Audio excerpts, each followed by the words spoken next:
जय हिंद साथियों, कैसे हैं आप सभी। आशा करते हैं साथियों आप सभी बेहतरीन होंगे और आपकी पढ़ाई भी एकदम बेहतरीन ढंग से चल रही होगी।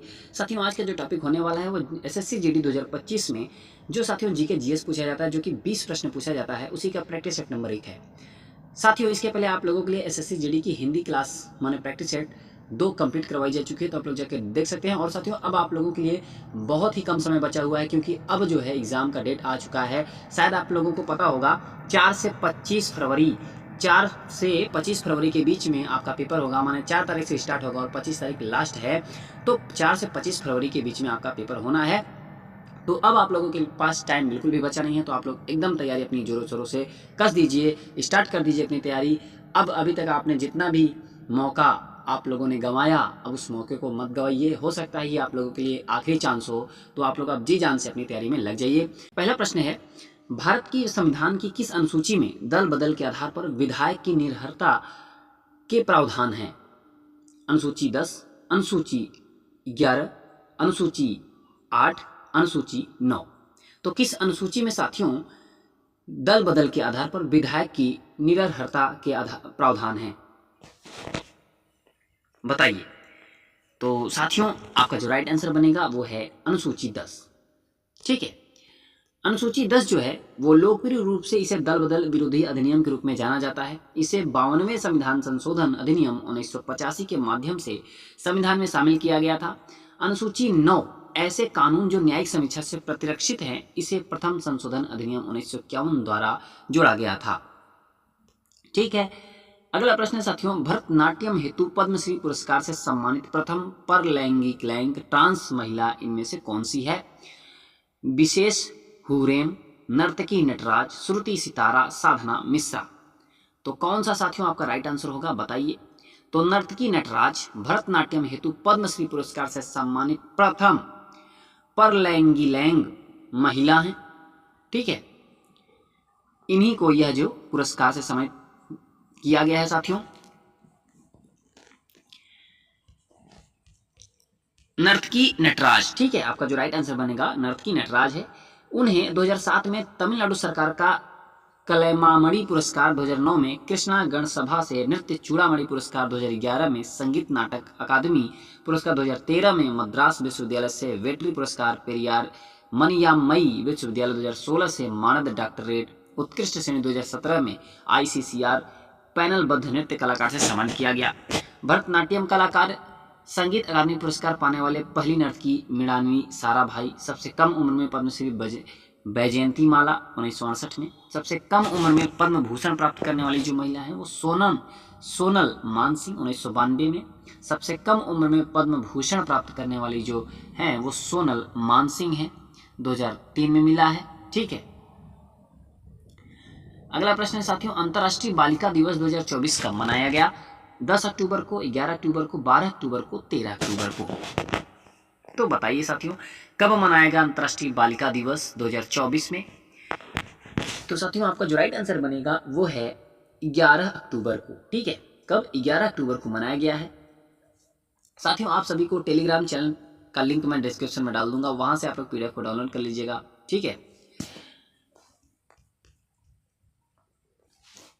थीम है साथियों, भविष्य के लिए लड़कियों का दृष्टिकोण, girls vision for the future. उद्देश्य है बालिकाओं के अधिकारों और वैश्विक स्तर पर उनसे जुड़ी चुनौतियों के प्रति जागरूक करना।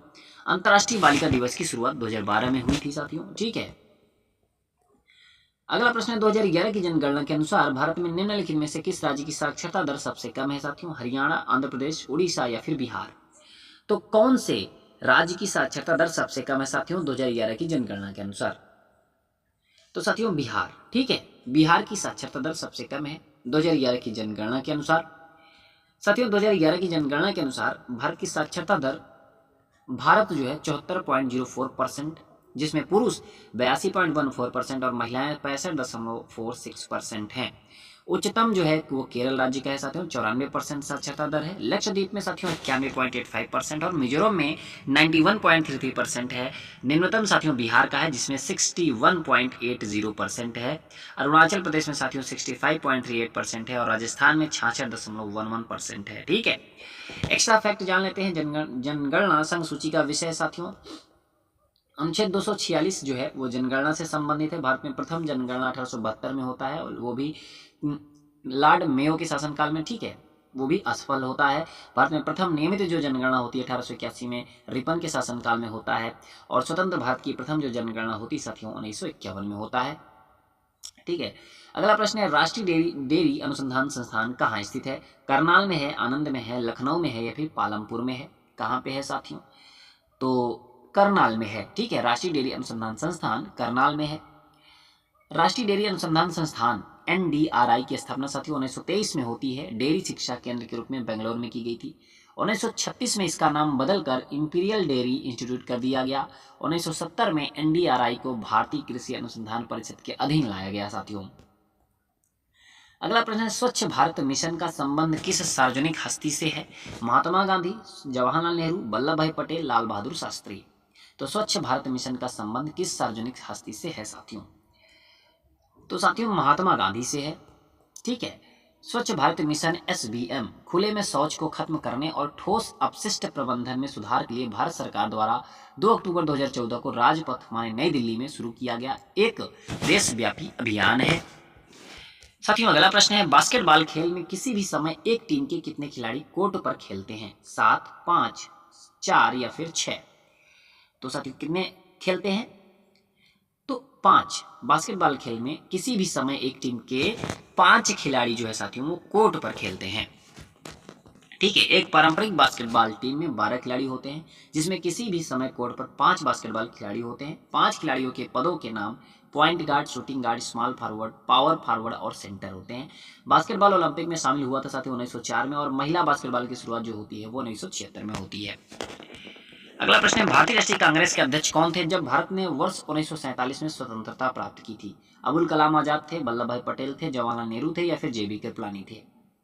तो साथियों कौन थे? JB कृपलानी थे। JB कृपलानी, आचार्य कृपलानी जिन्हें कहते हैं, सत्ता के हस्तांतरण के दौरान भारतीय राष्ट्रीय कांग्रेस के अध्यक्ष थे। वह सुचेता कृपलानी के पति थे जो पहली महिला मुख्यमंत्री थी, कहाँ की? उत्तर प्रदेश की। JB कृपलानी की आत्मकथा साथियों माई टाइम्स है। और मौलिक अधिकार उप समिति के अध्यक्ष कौन थे? JB कृपलानी थी, ठीक है। अगला प्रश्न साथियों, हाल ही में किस संस्थान ने हिंदी और अंग्रेजी दोनों में बीटेक कराने का निर्णय लिया है? IIT दिल्ली ने, IIT कानपुर ने, IIT मुंबई, IIT जोधपुर। तो हाल ही में किस संस्थान ने हिंदी और अंग्रेजी दोनों में बीटेक कराने का निर्णय लिया है? तो साथियों IIT जोधपुर ने साथियों निर्णय लिया है कि अब जो है बीटेक हिंदी और अंग्रेजी दोनों में हम करवाएंगे, ठीक है। साथियों IIT जोधपुर की जो स्थापना होती है वो 2008 में होती है। भारत के निम्नलिखित स्वतंत्रता सेनानियों में से किसकी आत्मकथा YMIN एथियस्ट है? राम बिहारी बोस, भगत सिंह, राम प्रसाद बिस्मिल, अरविंदो घोष। तो साथियों भगत सिंह, ठीक है। राम प्रसाद बिस्मिल की आत्मकथा musings from the gallows the life divine Aurobindo Ghosh द्वारा लिखित एक प्रसिद्ध पुस्तक है साथियों, ठीक है। राम प्रसाद बिस्मिल की यह आत्मकथा है और the life divine Aurobindo Ghosh द्वारा लिखित एक प्रसिद्ध पुस्तक है।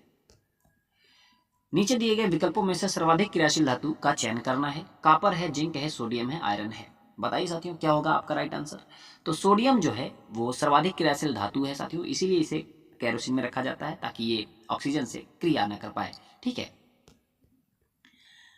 क्रियाशील धातु का जो क्रम है वो पोटेशियम अधिकतम है साथियों। क्रियाशील जो धातु हैं वो sodium, barium, calcium, magnesium, aluminium, zinc, iron, nickel, tin, lead, hydrogen, copper, mercury, चांदी, सोना, प्लेटिनम न्यूनतम क्रियाशील वाले हैं, ठीक है। माने सोडियम से आप जैसे जैसे ऐसे बढ़ते जाएंगे वो न्यूनतम क्रियाशील की ओर बढ़ते जाएंगे। तो सबसे कम प्लेटिनम है, चांदी, सोना ये सबसे कम जो है, प्लेटिनम सबसे कम न्यूनतम क्रियाशील वाला धातु है। एक्स्ट्रा फैक्ट जानते हैं साथियों, सबसे कम जो क्रियाशील धातु है वो सोना है और सबसे हल्की धातु जो है वो लिथियम है। इसका घनत्व तो पानी के घनत्व से भी कम है साथियों, ठीक है। किसी नागरिक की साहित्य, विज्ञान, कला और सामाजिक सेवा में उनकी उत्कृष्टता के आधार पर राज्यसभा के लिए सदस्यों को कौन नामांकित करता है? भारत के मुख्य न्यायाधीश, राष्ट्रपति, राज्यसभा के सभापति या फिर प्रधानमंत्री? तो साथियों राष्ट्रपति जो है किसी नागरिक की साहित्य, विज्ञान, कला और सामाजिक सेवा में उनकी उत्कृष्टता के आधार पर राज्यसभा के लिए सदस्यों को नामांकित करता है, ठीक है। वह भारत का नाममात्र कार्यकारी प्राधिकारी है। राज्यसभा में 250 सदस्य होंगे, जिनमें से 238 सदस्य राज्य व केंद्र शासित प्रदेशों के प्रतिनिधि होते हैं और 12 सदस्य राष्ट्रपति द्वारा जो है मनोनीत किए जाते हैं, जिन्हें कला, विज्ञान, साहित्य और सामाजिक विज्ञान का विशेष ज्ञान होता है। चौथी अनुसूची राज्यों की परिषद राज्यसभा में सीटों का आवंटन से संबंधित है और राज्यसभा का जो प्रथम बैठक होता है साथियों 13 मई 1952 को होता है। राज्यसभा सदस्यों का जो कार्यकाल होता है वो 6 वर्ष का होता है। ठीक है। लूसीफर ग्रह का एक अन्य नाम है, क्या है? बृहस्पति, मंगल, शुक्र या फिर शनि। तो लूसीफर जो है कौन से ग्रह का एक अन्य नाम है? तो साथियों शुक्र, वीनस, ये इनका एक अन्य नाम है लूसीफर। ठीक है। शास्त्रीय पौराणिक कथाओं में लूसीफर का अर्थ प्रकाश लाने वाला। अन्य ग्रह उपनाम चक्राकार ग्रह शनि, लाल ग्रह मंगल को कहते हैं और विशाल ग्रह बृहस्पति को कहते हैं। भोर का तारा शुक्र को कहते हैं साथियों और सबसे चमकीला जो ग्रह होता है उसे शुक्र कहते हैं। और सौरमंडल का सबसे बड़ा ग्रह की बात करें तो बृहस्पति होता है। लेटा हुआ ग्रह अरुण होता है और सबसे ठंडा ग्रह साथियों वरुण होता है। ठीक है। अगला प्रश्न है 12वीं पंचवर्षीय योजना की अवधि आपको बताना है। 1987 से 92, 2007 से 12, 2012 से 17, 1990 से 95। तो साथियों 2012 से 2017 की जो अवधि थी वो 12वीं पंचवर्षीय योजना की अवधि थी। थीम था तीव्र, अधिक समावेशी और सतत विकास। लक्ष्य था साथियों वृद्धि दर, कृषि वृद्धि दर 4% और विनिर्माण वृद्धि दर 10% हुआ था। हाल ही में विदेश मंत्री डॉक्टर एस जयशंकर ने किस देश में भारत के पहले विदेशी जन औषधि केंद्र का उद्घाटन किया? नेपाल, श्रीलंका, मॉरिशस या फिर बांग्लादेश। तो साथियों मॉरिशस। ठीक है। बैटरी में किस प्रकार का ऊर्जा स्थानांतरण माने रूपांतरण होता है? रासायनिक ऊर्जा का प्रकाश ऊर्जा में, रासायनिक ऊर्जा का विद्युत ऊर्जा में, यांत्रिक ऊर्जा का रासायनिक ऊर्जा में, रासायनिक ऊर्जा का ध्वनि ऊर्जा में। तो बैटरी में किस प्रकार का ऊर्जा रूपांतरण होता है साथियों बताइए? तो रासायनिक ऊर्जा का विद्युत ऊर्जा में होता है साथियों।